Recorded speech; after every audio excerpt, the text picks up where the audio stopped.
لا حول ولا قوة إلا بالله العلي العظيم. أعوذ بالله من الشيطان الرجيم. بسم الله الرحمن الرحيم. الحمد لله والصلاة والسلام على رسول الله وعلى آلہ آل اللہ. ناظرین محترم، السلام علیکم ورحمۃ اللہ وبرکاتہ. آج کی ہماری گفتگو کا عنوان قرآن مجید کا 20واں پارہ ہے. اس پارے میں 3 حصے ہیں. سورہ نمل کا بقیہ حصہ آیت 56 سے لے کے آخر سورہ تک کی آیت. اس کے بعد ایک مکمل سورہ قصص جس کی 88 آیتیں ہیں. اس کے بعد سورہ عنکبوت جس کی ابتدائی 45 آیتیں اس بارے میں ذکر ہوئی ہیں. آیت 59 سے 75 تک سورہ نمل میں ان آیات مشرکین اور ان کے باطل خیالات جو شرک سے آلودہ ہیں ان کے بارے میں پروردگار نے گفتگو کی ہے. جیسا کہ آیت 59 میں ارشاد ہوتا ہے: قل الحمد للہ وسلام علی عبادہ الذین اصطفیٰ اللہ خیر عما یشرکون. اے پیغمبر، آپ کہہ دیجئے کہ ساری تعریف اللہ کے لیے ہے اور سلام ہے اس کے ان بندوں پر جنہیں اس نے منتخب کر لیا.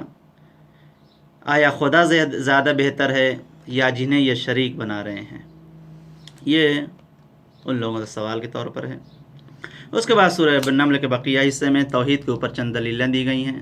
پہلی دلیل، آسمان، زمین، بارش اور کھیتیوں کا خالق وہی ہے. آیت نمبر 60 اور 61 میں ارشاد ہوتا ہے کہ امن خلق السماوات والارض وانزل لكم من السماء ماء فانبتنا به حدائق ذات بهجة ما كان لكم ان تنبتوا الشجر إله مع الله. قرآن کریم کے شرک عقیدہ باطل کرتے ہوئے قرآن کریم نے بعض خداوند متعال کی نعمتوں کا بھی ذکر کیا ہے اور پھر خداوند عالم نے ان کی برتری کو دوسرے باطل خداؤں پر ثابت کیا ہے. بھلا وہ کون ہے جس نے آسمان و زمین کو پیدا کیا؟ تمہارے لیے آسمان سے پانی برسایا، پھر ہم نے اس سے خوشنما باغ اگائے. تم ان کے درختوں کو نہیں اگا سکتے تھے. کیا خدا کے ساتھ کوئی اور خدا ہے؟ نہیں، بلکہ یہ لوگ خود اپنی طرف سے دوسروں کو خدا کے برابر بنا رہے ہیں. دوسری دلیل توحید کے اوپر، نہریں، یہ پہاڑ، یہ سمندروں کا نظام سب وہی چلاتا ہے. امن جعل الارض قرارا وجعل خلالها انہارا وجعل لها رواسي وجعل بین البحرین حاجزا. بھلا وہ کون ہے جس نے زمین کو قرار کی جگہ بنایا اور پھر اس کے درمیان نہریں جاری کی اور پھر اس کے لیے پہاڑ بنائے اور دریاؤں کے درمیان حد فاصل قرار دی. کیا خدا کے ساتھ کوئی اور بھی خدا ہے؟ ہرگز نہیں. اصل یہ ہے کہ ان کی اکثریت جاہل ہے. آیت نمبر 62 جو ام یجیب سے مشہور ہے، جس میں بتایا کہ خداوند عالم دعا کرنے والوں کی درخواست کو قبول کرتا ہے. اگر انسان مجبور ہو، خدا کے علاوہ کوئی اور نہ ہو، تو خدا اس کی دعا کو ضرور قبول کر لیتا ہے. امن یجیب المضطر اذا دعاہ ویکشف السوء ویجعلکم خلفاء الارض الہ مع اللہ قلیلا ما تذکرون. بہت ہی مشہور و معروف آ رہے تھے جس کی ہم اور آپ اکثر مواقع پر تلاوت کرتے ہیں. بھلا وہ کون ہے جو مضطر کی، ناچار مجبور انسان کی فریاد کو سنتا ہے جب اس کو آواز دیتا ہے اور اس کی مصیبت کو دور کر دیتا ہے؟ مضطر کون ہے؟ ایک سوال. اگرچہ خداوند عالم شرائط کی موجودگی میں ہر ایک کی دعا ضرور قبول فرماتا ہے، لیکن اس آیت میں مضطر کو خاص طور پر بیان کیا گیا ہے. کیوں کہ قبولیت دعا کی شرائط میں سے ایک شرط یہ بھی ہے کہ انسان اپنی آنکھیں مکمل طور پر عالم اسباب سے ہٹا کر اپنے دل و جان کو پوری طرح خداوند عالم کے اختیار میں دے دے، سب کچھ اسی کی طرف سے جانے اور ہر مشکل کا حل اسی طرف سمجھے، اور یہ سب استقرار کی حالت میں حاصل ہوتا ہے. ہمارے 5 امام باقر علیہ السلام فرماتے ہیں کہ یہ آیت ہمارے زمانے کے امام حضرت علی وص رضی اللہ تعالیٰ فرجہ شریف سے مربوط ہے. اسی وجہ سے بعض روایات میں کی تفسیر میں حضرت امام مہدی کے ظہور سے کی گئی ہے. چنانچہ 6 امام سے مروی ایک روایت ہے جس میں آپ نے فرمایا: خدا کی قسم، میں حضرت مہدی کو دیکھ رہا ہوں کہ حجر اسود سے ٹیک لگائے ہوئے خدا کو اپنے حق کی قسم دے کر دعا مانگ رہے ہیں. پھر آپ نے فرمایا کہ خدا کی قسم، قرآن مجید کی آیت امن یجیب المضطر اذا دعاہ ویکشف السوء میں مضطر سے مراد حضرت امام عصر کی ذات ہے۔ حضرت امام جعفر علیہ السلام کی ایک اور حدیث جس میں آپ نے فرمایا کہ یہ آیت حضرت مہدی آل محمد علیہ السلام کے بارے میں نازل ہوئی ہے، خدا کی قسم وہی مستر ہے جب وہ مقام ابراہیم پر 2 رکعت نماز بجا لائے گا اور خدا کی بارگاہ میں دست بدعا ہو کر اس سے سوال کرے گا تو خدا اس کی دعا قبول فرمائے گا، اس کی مشکلات کو دور کر کے اسے زمین کا خلیفہ بنائے گا۔ حضرت امام باقر السلام فرماتے ہیں کہ امام زمانہ وہی مستر ہیں جس کے بارے میں خدا فرماتا ہے اما یجیب المضطر اذا دعاہ ویکشف السوء، جو سب سے پہلے آپ کے ہاتھوں پر بیعت کرے گا وہ حضرت جبریل امین ہوں گے، اور پھر اس کے بعد 313 افراد آپ کے ہاتھوں پر بیعت کریں گے۔ توحید کے اوپر دلیل اور بھی ذکر ہوئی ہیں کہ پہلی بار بھی اسی نے پیدا کیا ہے، دوبارہ بھی وہی پیدا کرے گا، تمہارا رازق بھی وہی ہے، خشکیوں میں سمندروں میں راستہ وہی دکھاتا ہے، اس نے ہواؤں کا نظام چلایا ہے، وغیرہ وغیرہ۔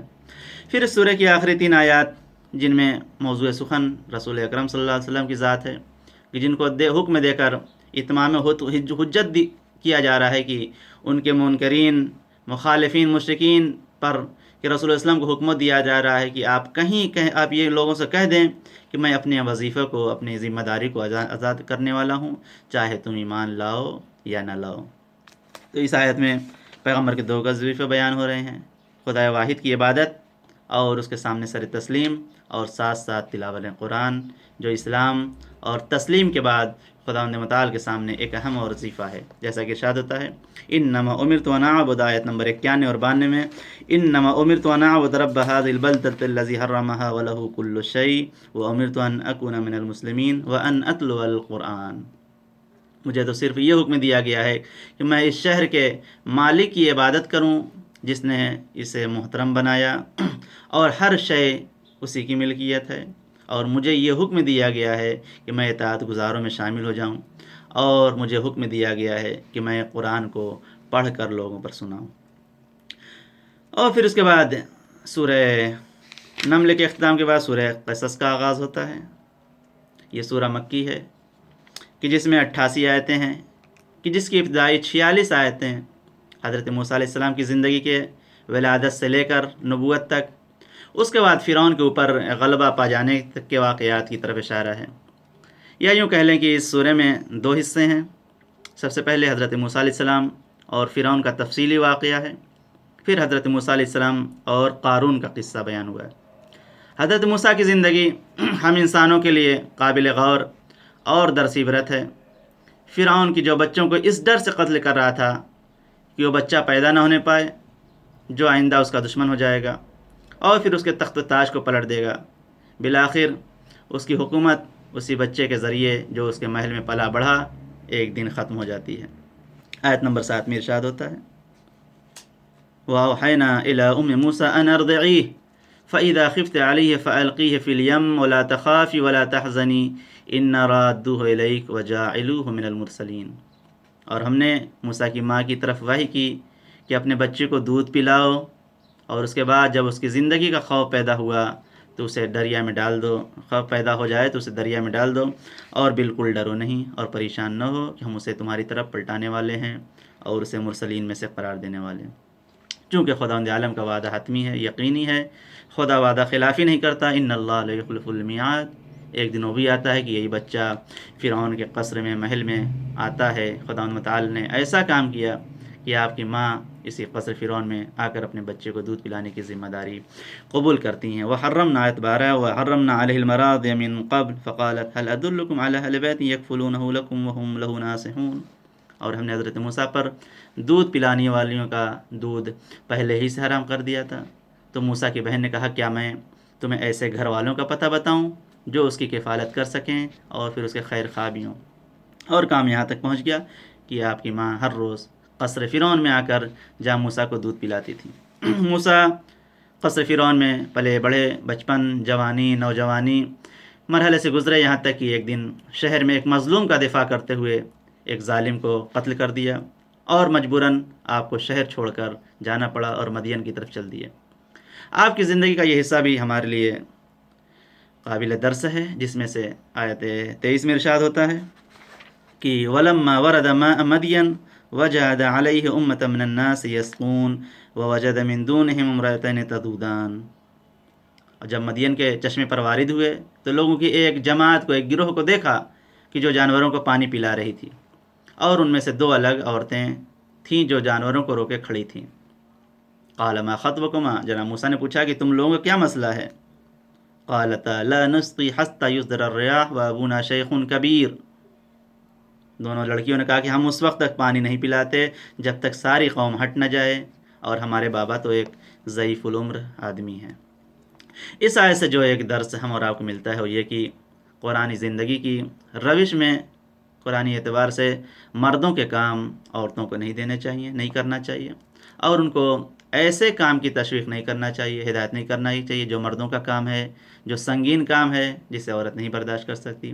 اور اگر کوئی عورت مجبور ہو جائے کوئی ایسا کام کرنے پر جو مردوں کا ہے، تو اس کے اوپر پھر واجب ہے کہ شرعی قوانین اور عفت اور حیا کے موازین کا خیال رکھے۔ اس آیت میں داستان میں جو ہے حضرت موسیٰ نے خلوص کے ساتھ اور رضا الہی کی خاطر حضرت شعیب کی لڑکیوں کی مدد کی، پانی پلایا۔ جب ان لوگوں کا پانی بھر دیا تو آپ ایک سائے میں بیٹھنے کے بعد عرض کرتے ہیں فَسَقَىٰ لَهُمَا ثُمَّ تَوَلَّىٰ إِلَى الظِّلِّ، آیت نمبر 24۔ فقال رب انی لما انزلت الی من خیر فقیر۔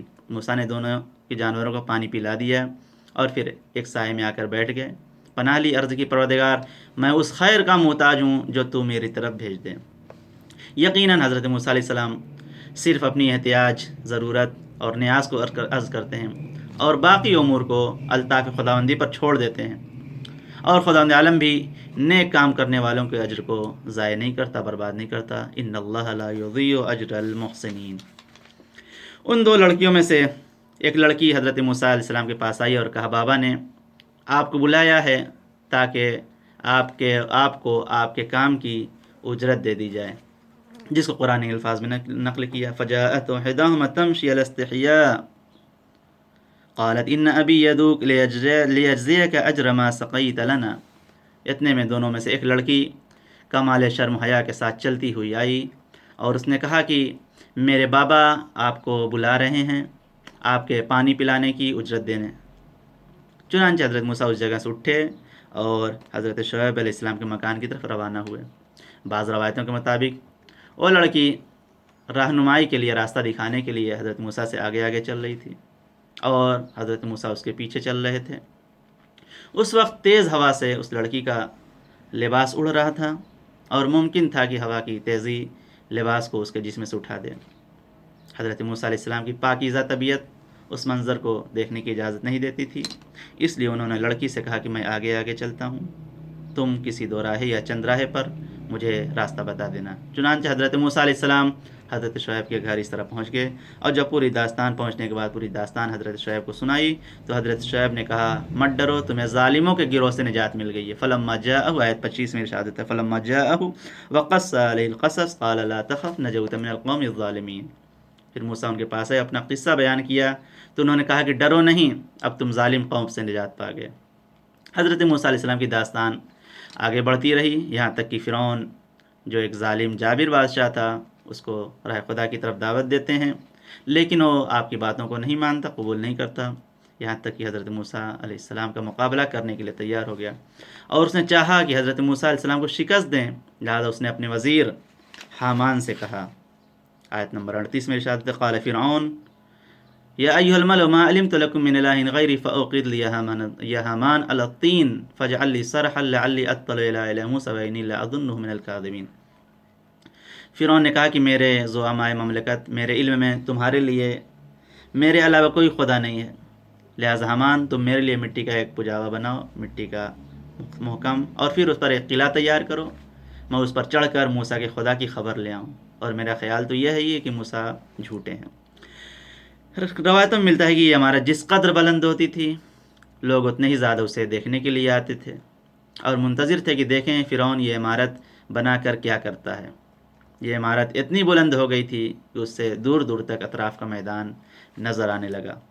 جب یہ عمارت پائے تکمیل کو پہنچ گئی اور اسے مزید بلند کرنے کا کوئی امکان نہیں تھا تو ایک دن فرعون پوری بادشاہت کے ساتھ، شان و شوکت کے ساتھ وہاں آیا اور پھر اس برج پر چڑھ گیا۔ جب وہ برج کی چوٹی پر پہنچا اور آسمان کی طرف نظر کی تو اسے آسمان ویسا ہی نظر آیا جیسے زمین سے دیکھا کرتا تھا، اس منظر میں ذرا بھی تبدیلی نہ تھی۔ مشہور یہ ہے کہ پھر اس نے اس مینار پر چڑھ کر کمان میں تیر جوڑا اور پھر آسمان کی طرف پھینک دیا۔ وہ تیر کسی پرندے سے لگا، ٹکرایا، یا پہلے سے کوئی سازش کی تھی۔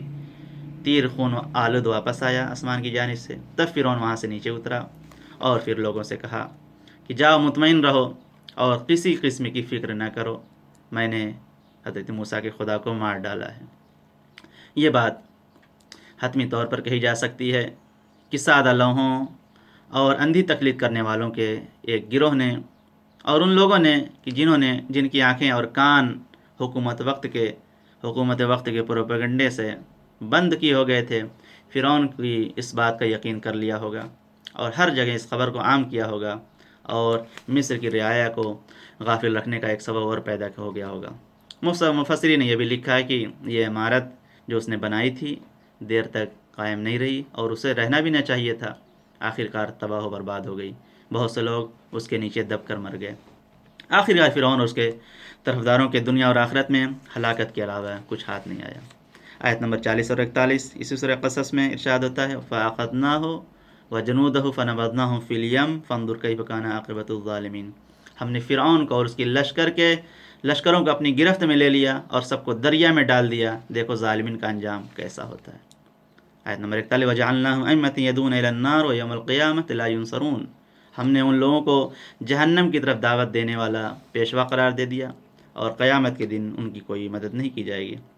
اس کے بعد آیات میں 48 سے لے کر 84 تک اسی سورہ قصص کی خداوند عالم مشرکین کے بعض بہانوں کی طرف اشارہ کر رہا ہے۔ کیوں اس پیغمبر کو حضرت موسیٰ کی طرح اور چیزیں عطا نہیں ہوئیں؟ کیوں حضرت موسیٰ کا عصا آپ کو نہیں ملا؟ کیوں آپ کو ید بیضا نہیں دیا گیا؟ کیوں آپ کے لیے دریا کو شگافتہ نہیں کیا گیا؟ کیوں آپ کے دشمن غرق نہیں کیا؟ وغیرہ وغیرہ، اس طرح سے مشرکین پیغمبر پر اعتراض کرتے ہیں۔ قرآن نے ان تمام بہانوں کا جواب دیتے ہوئے ایک آیت میں جواب دیا ہے کہ آیت 48 میں فَلَمَّا جَاءَهُ الْحَقُّ مِنْ عِنْدِنَا قَالُوا لَوْلَا أُوتِيَ مِثْلَ مَا أُوتِيَ مُوسَىٰ أَوَلَمْ يَكْفُرْ بِمَا أُوتِيَ مُوسَىٰ مِنْ قَبْلُ۔ پھر اس کے بعد جب ہماری طرف سے حق آ گیا تو کہنے لگے انہیں وہ سب کیوں نہیں دیا گیا جو موسیٰ کو دیا گیا تھا؟ تو کیا ان لوگوں نے اس سے پہلے موسیٰ کا انکار نہیں کیا؟ اور اب تو کہتے ہیں کہ توریت اور قرآن جادو ہے جو ایک دوسرے کی تائید کرتے ہیں، اور ہم دونوں ہی کا انکار کرنے والے ہیں۔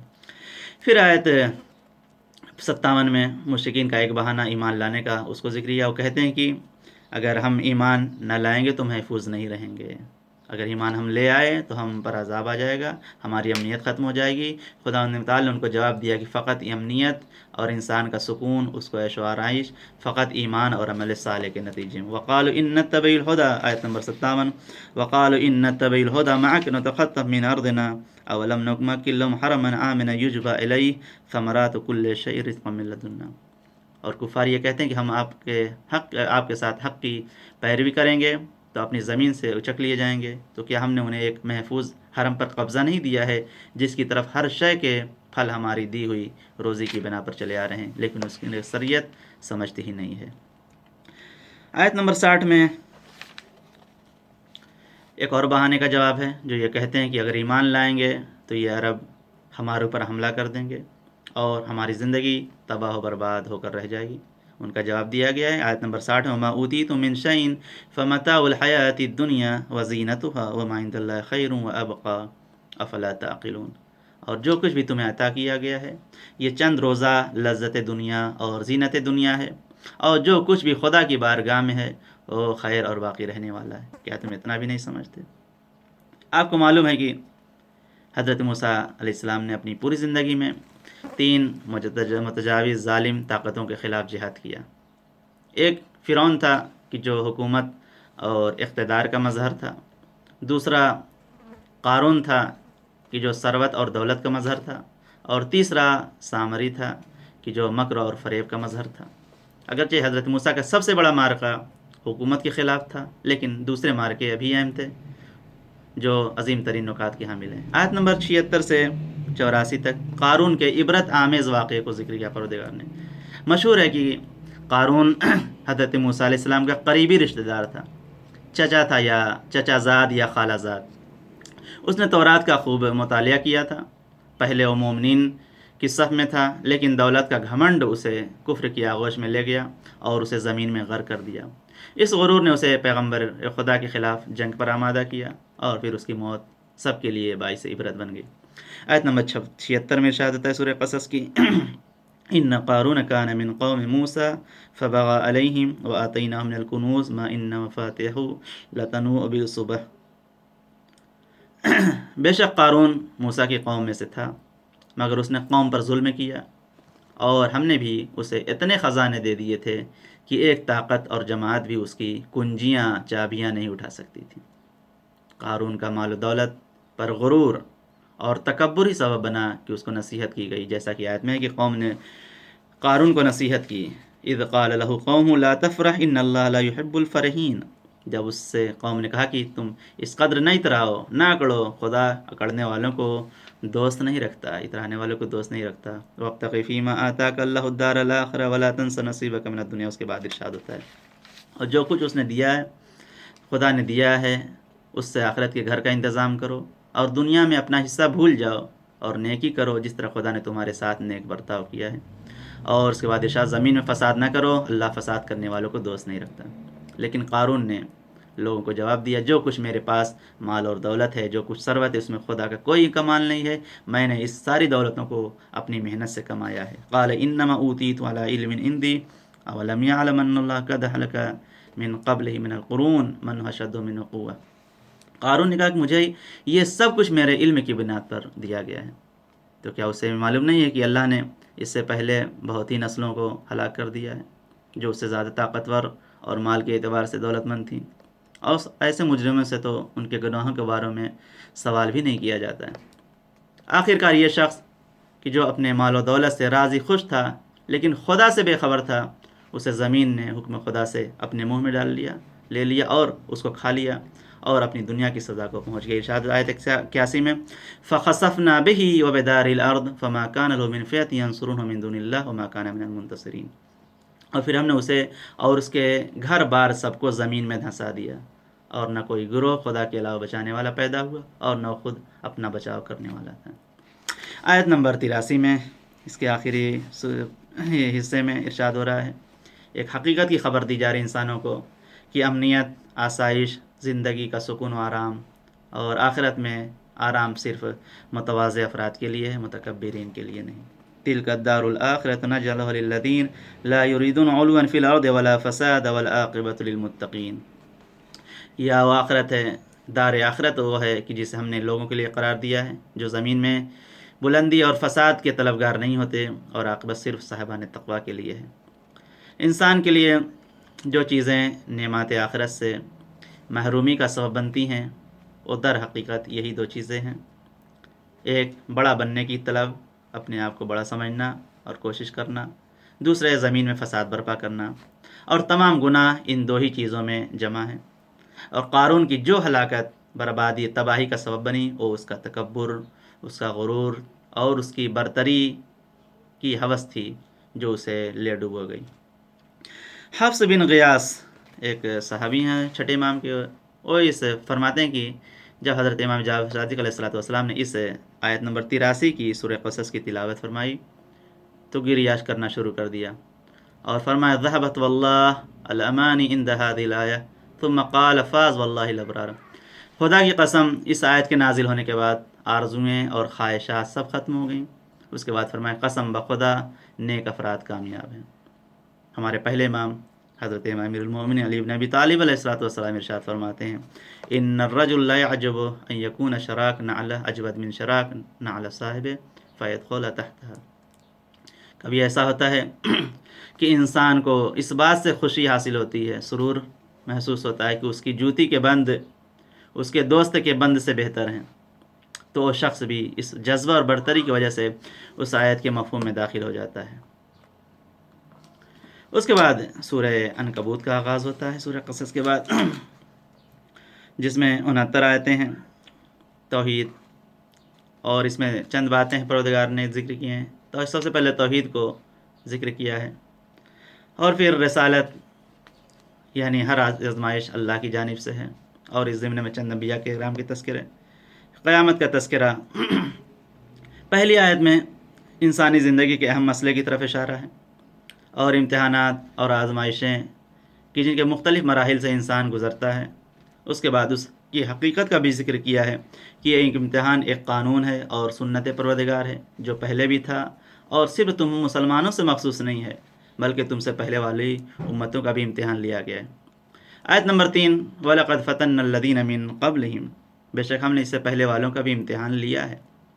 پھر آیت 5 سے 9 تک کی آیت میں مومنین کو خبر دی جا رہی ہے کہ ان کے عمل اور راہ خدا میں استقامت اور پائیداری اور امتحان الہی میں کامیابی کی بنا پر آخرت میں ان کا ایک مقام ہوگا، ان کا ایک درجہ ہوگا، جیسا کہ ارشاد ہوتا ہے والذین آمنوا وعملوا الصالحات، آیت نمبر 7 میں والذین آمنوا وعملوا الصالحات لنکفرن عنہم سیئاتہم ولنجزینہم احسن الذی کانوا یعملون، اور جو لوگ ایمان لائے اور انہوں نے نیک اعمال کیے ہم یقیناً ان کے گناہوں کی پردہ پوشی کریں گے اور انہیں ان کے اعمال کی بنا پر بہترین جزا عطا کریں گے۔ پھر آیت 12 اور 13 میں اس سورہ عنکبوت میں مشرکین کی ایک سست رفتار کو پروردگار نے بیان کیا، جو آج بھی اگر غور کریں تو ہمارے سماج میں، معاشرے میں بعض افراد میں پائی جاتی ہے۔ وقال الذین کفروا للذین اتبعوا سبیلنا ولنحمل خطایاکم وما هم بحاملین من خطایاہم من شیء، اور یہ کفار ایمان لانے والوں سے کہتے ہیں کہ تم ہمارے راستے کا اتباع کرو، ہم تمہارے گناہوں کے ذمہ دار ہیں، حالانکہ وہ کسی کے گناہوں کا بوجھ اٹھانے والے نہیں اور سراسر جھوٹے ہیں۔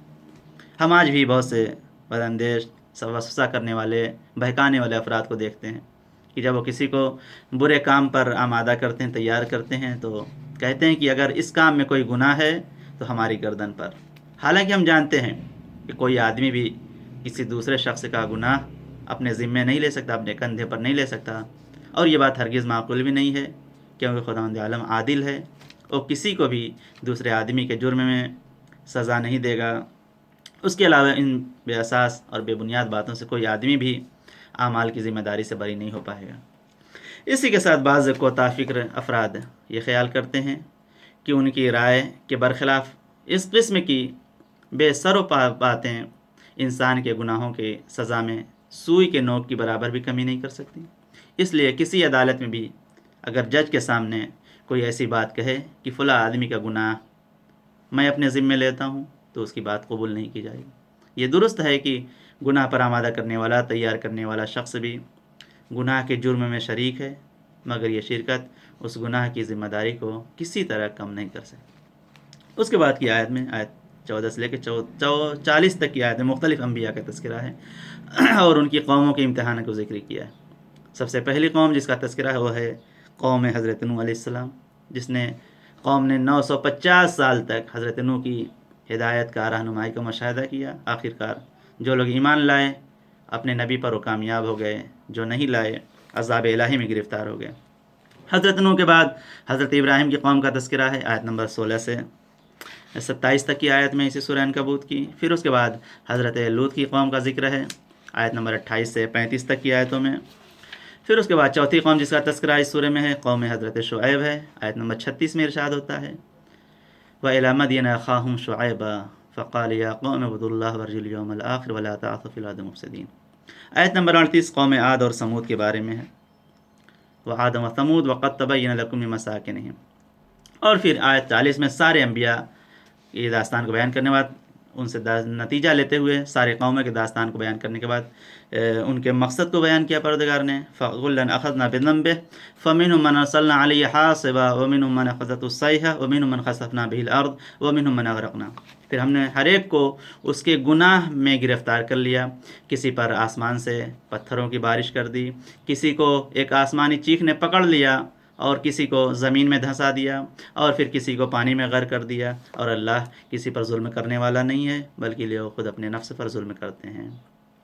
گزشتہ آیت میں مفسد، متکبر اور ناانصاف ظالم مشرکین کے دردناک انجام کو بیان کرنے کے بعد پروردگار نے آیت 41 میں ایک بہترین مثال پیش کی ہے ان لوگوں کے لیے جو خدا کے علاوہ کسی اور کی عبادت کرتے ہیں اور خدا کے علاوہ کسی اور کو اپنا سرپرست بناتے ہیں، اپنا ولی بناتے ہیں۔ آیت نمبر 41 مثل الذین اتخذوا من دون اللہ اولیاء کمثل العنکبوت اتخذت بیتا وان اهون البیوت لبیت العنکبوت لو کانوا یعلمون۔ اور جن لوگوں نے خدا کو چھوڑ کر دوسرے سر پر بنا لیے ہیں، ان کی مثال مکڑی جیسی ہے کہ اس نے گھر تو بنا لیا، لیکن سب سے کمزور گھر مکڑی کا گھر ہوتا ہے اگر ان لوگوں کے پاس علم اور ادراک ہو۔ جن لوگوں نے خدا کے علاوہ کسی غیر کو اپنا معبود بنایا، سرپرست بنایا، ان کا بھروسہ بھی، اعتماد بھی عنکبوت یعنی مکڑی کے تار ہی کی طرح ہے، یعنی سب سے سست چیزوں پر بھروسہ کیا ہے۔ مثلا فرعون کے تخت و تاج، قارون کے بے شمار مال اور زر، بادشاہوں کے خزانے اور محلات، یہ سب کے سب تارہ عنکبوت ہیں، اور یہ سب اسباب نمائش طوفان حوادث کے مقابلے میں ناپائیدار ہیں، ضعیف ہیں اور ناقابل اعتماد ہیں، اور بالکل ایک دن ختم ہو جانے والے ہیں۔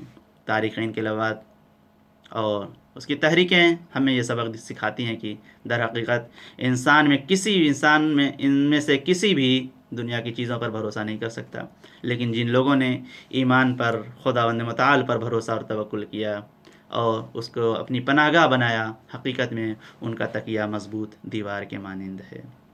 تو یہ وہ باتیں تھیں جو خداوند عالم نے 20ویں پارے میں ذکر فرمائی ہیں۔